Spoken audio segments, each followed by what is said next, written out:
I played it innocent, a feel of discontent.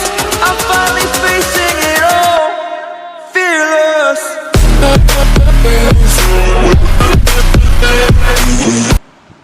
Hello friends, welcome to my Simply Easy channel. இன்றைக்கி நாம் பார்க்க போகிற video முருங்கைக்கீரையை பற்றி தான். முருங்கைக்கீரை பார்த்திங்கன்னா எங்கே பார்த்தாலும் ஈஸியாக கிடைக்கிற ஒரு கீரை வகை. ஆனால் பெரும்பாலும் நம்ம அதை வாங்கி உருவறதுக்கு அலுப்புப்பட்டுட்டு அடிக்கடி சமைக்க மாட்டோம். ஆனால் அதில் பார்த்திங்கன்னா அதில் மருத்துவ குணம்னு பார்த்திங்கன்னா அவ்வளவு இருக்குது. அதுக்கு ஈடு வேறு எதுவுமே கிடையாது, அந்த லெவலுக்கு இருக்குது. அதில் இப்போ பார்த்திங்கன்னா மிச்ச தாவரங்களெல்லாம் சில பகுதியை தான் நம்ம ஒன்று கீரையை யூஸ் பண்ணுவோம், இல்லை காயை யூஸ் பண்ணுவோம், இல்லை வேறு ஏதாவது தான் யூஸ் பண்ணுவோம், பழங்கள் யூஸ் பண்ணுவோம். இந்த மரத்தை பொறுத்த முடிக்கும் பூவு, காய், இலை, அதில் வர அந்த முருங்கை பிசினு, அந்த மாதிரி எல்லாமே நமக்கு ஒரு மூலிகை மரமாக இருந்துகிட்ருக்கு. இது பார்த்திங்கன்னா உடம்பில் உள்ள கை கால் வலி, வாத சம்மந்தமான நோய்கள் அதுக்கெல்லாம் ரொம்ப நல்லதாக இருக்குது அப்படின்னு சொல்கிறாங்க. முருங்கை இலையெல்லாம் அதில் உருவிட்டு அந்த காம்பை நீக்கிட்டு நம்ம மிளகு சேர்த்து ரசம் வச்சு சாப்பிட்டு வந்தோம்னாலே நமக்கு கை கால் வலியெல்லாம் சரியாக போய்டுன்னு சொல்கிறாங்க. அதே போல் பார்த்திங்கன்னா மலச்சிக்கல்ங்கிறது பெரிய வியாதி. எல்லாருக்குமே அந்த மலச்சிக்கல் ஒரு மட்டும் இருந்துட்டால் போதும், எல்லா வித ப்ராப்ளம்ஸும் அடுத்தடுத்து வரும். அதுக்கு இந்த முருங்கைக்கீரை அவ்வளவு நல்ல ஒரு இலையாக இருந்துகிட்ருக்கு. சும்மா வேக வச்சு அந்த தண்ணியை குடிச்சு வந்தால் கூட நமக்கு போதும். அந்த உடம்புல உள்ள சூடு தணிஞ்சு மலச்சிக்க பிரச்சனை உடனேவே நமக்கு நீங்கிடும். அதே போல் பார்த்திங்கன்னா மலட்டுத்தன்மை, இப்போ உள்ள காலகட்டத்தில் மலட்டுத்தன்மை அதிகமாகவே இருக்குது. பெண்களாக இருக்கட்டும், ஆண்களாக இருக்கட்டும், இப்போ உள்ள உணவு முறைகள், கலப்படங்கள், உரங்கள், இதில் மலட்டுத்தன்மை அதிகமாக இருக்குது. அந்த மாதிரி உள்ளவங்க, குழந்தை இல்லாமல் உள்ள பிரச்சனை உள்ளவங்களுக்கு இந்த முருங்கைக்கீரையை பார்த்திங்கன்னா டெய்லி முடிஞ்ச மட்டும் அதை சேர்த்துக்கிறது நல்லது. சும்மா வேக வச்சு அந்த தண்ணியை மட்டும் குடிச்சிட்டு வந்தால் கூட அதோட பலன் பல மடங்கு நமக்கு தெரியும். அதே போல் முருங்கை பூ நிறையா சேர்த்துக்கிட்டாலே அவங்களுக்கு அந்த குறைபாடு சீக்கிரத்தில் நீங்கிடும். அடுத்தது பார்த்திங்கன்னா ரத்த சோகை பார்த்திங்கன்னா அதிகமாக எல்லாருக்கும் இப்போதைக்கு இருக்குது. அது பெண்களுக்கு ஒரு குழந்தை பிறந்தோன்னே மாதவிடாய் பிரச்சனை இந்த மாதிரிலாம் இருக்கிறதுனால ரத்த சோகை அதிகமாக இருந்துகிட்ருக்கு. அவங்களாம் இந்த முருங்கைக்கீரையை டெய்லி சாப்பிட்டுட்ருக்கணும். அது அவ்வளோ ஒரு நல்லது. அதுமாதிரி பல்லெல்லாம் பார்த்திங்கன்னா இப்போ பல்லு பிரச்சனையும் அந்த ஒரு கிளைமேட்டுக்கு தகுந்த மாதிரி நமக்கு ஈரில் இந்த ரத்தம் வருது, பல்லு ஸ்ட்ராங்காக இல்லை, அடிக்கடி வாய்ப்புண்ணு, அந்த மாதிரி பிரச்சனைகள்லாம் நிறையா இருந்துகிட்ருக்கு. அவங்களுக்கெல்லாமே இந்த முருங்கை இலை ரொம்பவே பயன்படுது அப்படின்னு சொல்கிறாங்க. ஏன்னா இந்த இரும்பு சத்து குறைபாட்டுக்கு நம்மளோட ரத்தத்தில் உள்ள நோய் எதிர்ப்பு திறனை அதிகமாக உருவாக்கும். அதுமாதிரி ரொம்ப நல்ல பொருளாக இது பயன்படுத்திட்டு இருக்கிறோம். தலைமுடியை பார்த்திங்கன்னா நம்ம எல்லாருக்குமே தலைமுடியை நல்லா வச்சுக்கணும், நிறையா பெருசாக வளர்க்கணும், அடர்த்தியாக இருக்கணும், அந்த மாதிரிலாம் ஆசைப்படுவோம். அதுக்கு தேவையான புரதச்சத்து, விட்டமின் சத்து எல்லாமே இந்த முருங்கைக்கீரையில் இருக்குதான். அதனால் முடிஞ்ச மட்டும் முருங்கைக்கீரை அடிக்கடி சாப்பிட்டுட்டு வருது எல்லா வித வியாதிகளுக்குமே நல்லது. அதே போல் பார்த்தா தோல் சம்மந்தமான பிரச்சனைகளுக்கு, இந்த ஸ்கின் ப்ராப்ளம் எல்லாருக்கும் வர்றது, சோரியாசிஸ், இந்த மாதிரிலாம் ஸ்கின் ப்ராப்ளம் உள்ள எல்லாருக்குமே இந்த உள்ள விட்டமின்ஸ் நமக்கு அந்த தோல் சம்மந்தமான பிரச்சனைகள்லாம் தீக்குதான். அதே போல் வயசாகும்போது தோல் சுருக்கம்லாம் ஏற்படுதில்ல, அதுவெல்லாம் கூட நமக்கு இந்த முருங்கை இலை சரி செய்யுது. தாய்ப்பால் சுரப்புக்கு பார்த்திங்கன்னா இந்த முருங்கைக்கீரை முக்கிய உணவாக இருக்குது. ஏன்னா குழந்தை பிறக்கிற தாய்மாருக்கெலாம் தாய்ப்பால் இல்லைன்னா குழந்தைங்களுக்கு ரொம்ப சிரமமாக, அவங்க இந்த முருங்கைக்கீரையை டெய்லி சூப்பு, ரசம், கூட்டு ஏதோ ஒன்று வச்சு சாப்பிடும்போது அந்த தாய்ப்பால் நல்லதாக சுரக்குதுன்னு சொல்கிறாங்க. சுவாச கோளாறுக்கு பார்த்திங்கன்னா இந்த முருங்கை இலை நல்லா பயன்படுது. இந்த குளிர் பிரதேசத்தில் இருக்கவங்க, அது மாதிரி இந்த சீதோஷ்ணனில் மாறும்போது சளி, ஆஸ்துமா, அலர்ஜி, இந்த மாதிரி பிரச்சனையெல்லாம் வரவங்க டெய்லிக்குமே நம்ம முருங்கைக்கீரை சூப் எடுத்துக்கிறது ரொம்ப நல்லதாக சொல்கிறாங்க. அதே போல் இந்த முருங்கை இலையை நம்ம காய வச்சு கூட பவுடர் பண்ணிக்கிட்டு அதை டெய்லிக்கும் நம்ம ஒரு ஸ்பூன் சாப்பிட்டுட்டு வந்தால் போதுமான சத்துக்கள் எல்லாமே நமக்கு அதில் உள்ள விட்டமின் சி, இரும்பு சத்து எல்லாமே நமக்கு கிடைக்கும். ஏன்னா குளிர்காலங்களில் சாப்பிட முடியல, மழை காலங்களில் ஒத்துக்கலைன்னா இந்த பவுடர் கூட நம்ம சாப்பிட்டுட்டு வர்றது அவ்வளோ நல்லது. இதில் வயிறு சம்மந்தமான புண்களுக்கு எல்லாமே இந்த முருங்கைக்கீரை சரி செய்யுது. சுகர் பிரச்சனை நமக்கு சர்க்கரை அளவை சமநிலைப்படுத்துது. அதனால் கண்டிப்பாக சுகர் பேஷண்ட் எல்லாம், அதாவது நீரிழிவு நோயாளிகள் எல்லாமே இந்த சாப்பிட்டுட்ருக்கிறதுங்கிறது நல்லது. அதுமாதிரி கர்ப்பிணி பெண்கள், விளையாட்டு வீரர்கள், அவங்களுக்கு முக்கிய ஆரோக்கிய உணவாக இந்த கீரையை தான் பரிந்துரைக்கிறாங்க. அதனால் எல்லா வித கோளாறுகளுக்கும் இந்த முருங்கைக்கீரை வந்து ரொம்ப நல்லதாக பயன்படுது. கர்ப்பிணி பெண்களுக்கு ரத்தத்தில் உள்ள ஹீமோகுளோபின் அளவு குறைஞ்சா நம்ம கிராமப்புறங்களில் வந்து கருவேப்பிலை, முருங்கைக்கீரை இலை இரண்டையும் தான் கைப்பிடி அளவு தண்ணீர் சேர்த்து அதை பாதியாக கொதிக்க வச்சு அதை வந்து குடிக்க சொல்கிறாங்க. இப்போ கூட அதெல்லாம் வந்து கிராமத்தில் வந்து நடைமுறையில் இருந்துகிட்ருக்கு.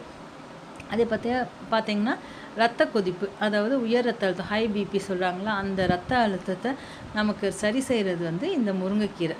இந்த முருங்கைக்கீரையில் உள்ள வேதிப்பொருள் வந்து நமக்கு வந்து இந்த ஹை பிபியை வந்து சரி பண்ணிடுது.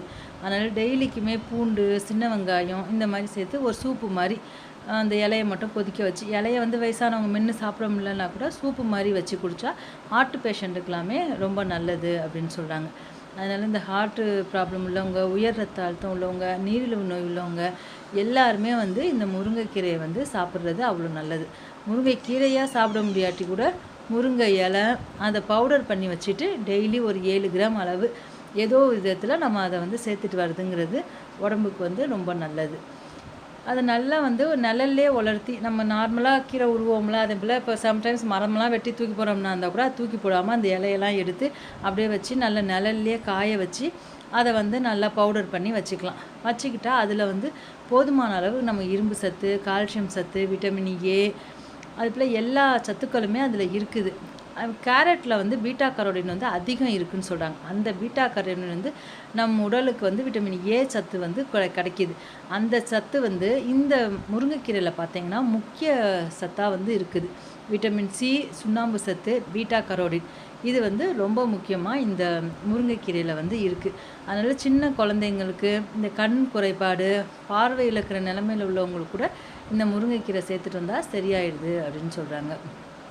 முருங்கைக்கீரை வந்து இந்தியாவிலேருந்து பார்த்திங்கன்னா, இந்தியாவில் நம்ம அதை வந்து புறக்கணிக்கிறோம். ஆனால் பார்த்திங்கன்னா ஃபாரினில் தான் இதை வந்து ஏற்றுமதி பண்ணுறாங்க. அதாவது இதை உலர்த்தி பவுடர் பண்ணி மாத்திரையாக, அந்த மாதிரி பவுடராக, அந்த மாதிரிலாம் வந்து ஃபாரினுக்கு வந்து இதை வந்து ஏற்றுமதி பண்ணிகிட்ருக்காங்க. ஆனால் நமக்கு இங்கே எங்கே பார்த்தாலும் கிடைக்கிது. நம்ம வந்து அதை வந்து பயன்படுத்த மாட்டோம். எப்பயாவது வேணால் பயன்படுத்துறது, டெய்லி யூஸ் பண்ணணும் அப்படின்னு வந்து நம்ம வந்து செய்ய மாட்டோம். ஏன்னா எளிதாக நமக்கு கிடைக்கக்கூடிய கீரையில் வந்து இது ஒன்று அப்படிங்கிறதுனால என்னவோ தெரியல, நம்ம வந்து அதிகம் பயன்படுத்தாமே இருக்கிறோம். இதில் பார்த்திங்கன்னா இரும்பு சத்து நிறைந்து காணப்படுது. நோய் எதிர்ப்பு சக்தி வந்து அதிகமாக இருக்குது இதில்.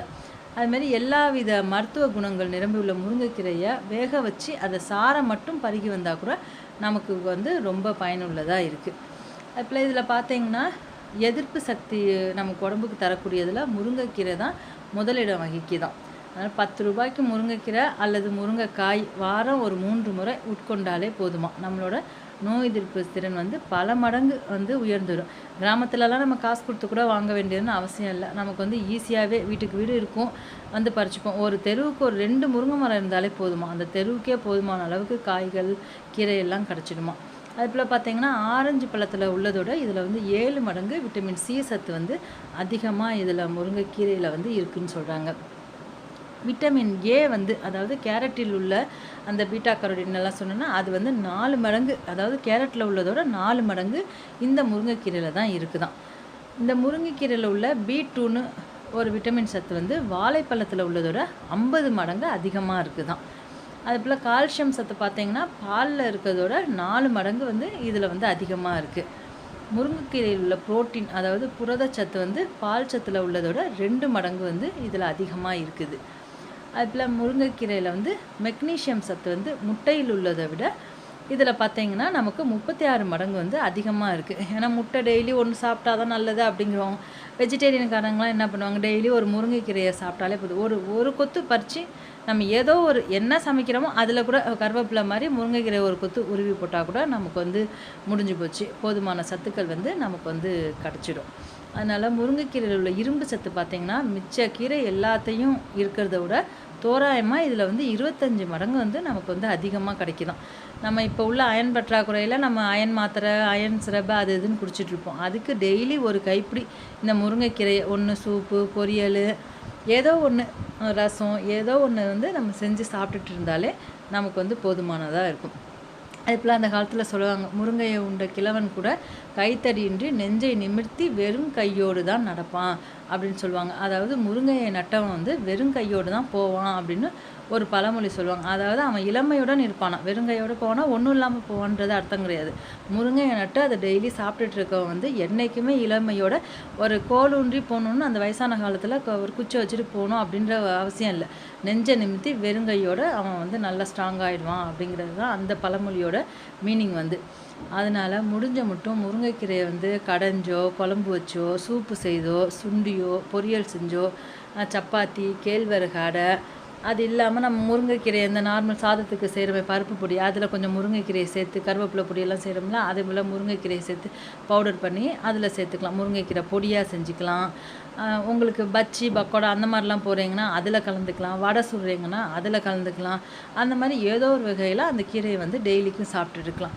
அதுமாதிரி பார்த்திங்கன்னா முருங்கைக்காயை பார்த்திங்கன்னா குழம்பு சாம்பார் பொரியல் பொரிச்ச குழம்பு காரக்குழம்புன்னு எது வேணுமோ வச்சு சாப்பிடலாம். அது மேலே உள்ள சதையை முத்தின முருங்கைக்காயாக இருந்தாலும் உள்ள சதையை எடுத்து கோலா உருண்டையெல்லாம் பண்ணி சாப்பிட்லாம். அதுமாதிரி இந்த முருங்கைக்கீரையை பார்த்திங்கன்னா இலை காம்பு பூவு தண்டு எல்லாமே நமக்கு வந்து ரொம்ப பயனுள்ளதாக இருக்குது. இதை பார்த்திங்கன்னா நமக்கு வந்து இதை பராமரிக்கிறதுக்கு நமக்கு ஒன்றுமே இல்லை. சும்மா ஒரு கிளைய நட்டு வச்சாலே நமக்கு போதும். ரொம்ப ஸ்ட்ரெயின் பண்ணி இதை வளர்க்கணும் அப்படிங்கிறதான் அவசியம் இல்லை. ஒரு தொட்டியில் மாடி தோட்டம் வச்சு அதில் ஒரு தொட்டியில் வச்சா கூட நமக்கு வந்து இப்போ வந்து விதைகள்லாம் நல்ல முருங்கை விதைகள்லாம் வந்து மாடி தோட்டத்தில் வளர்க்குற மாதிரிலாம் சின்ன செடியாகவே செடி முருங்கைன்னுலாம் வருது. அது பார்த்திங்கன்னா சின்ன செடியாக இருக்கும், நல்லா பூ பூக்கும் காய் காய்க்கும்.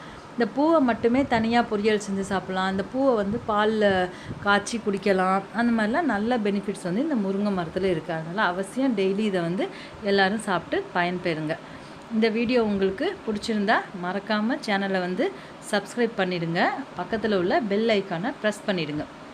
அதில் 3 ஆப்ஷன் காமிக்கும். அதில் ஆல் நோட்டிஃபிகேஷனை ப்ரெஸ் பண்ணிவிடுங்க. அப்போ தான் நான் போடுற வீடியோஸ் எல்லாம் உங்களுக்கு உடனே நோட்டிஃபிகேஷனில் வரும். மறக்காமல் இந்த வீடியோவை லைக் பண்ணிவிடுங்க. ஃப்ரெண்ட்ஸுங்களுக்கு ஷேர் பண்ணிவிடுங்க. கீழே கமெண்ட் எது இருந்தாலும் கமெண்ட் பண்ணுங்கள். வீடியோ எப்படி இருந்துச்சுன்னு எனக்கு வந்து மறக்காமல் கமெண்ட் பண்ணுங்கள். Okay friends, thank you.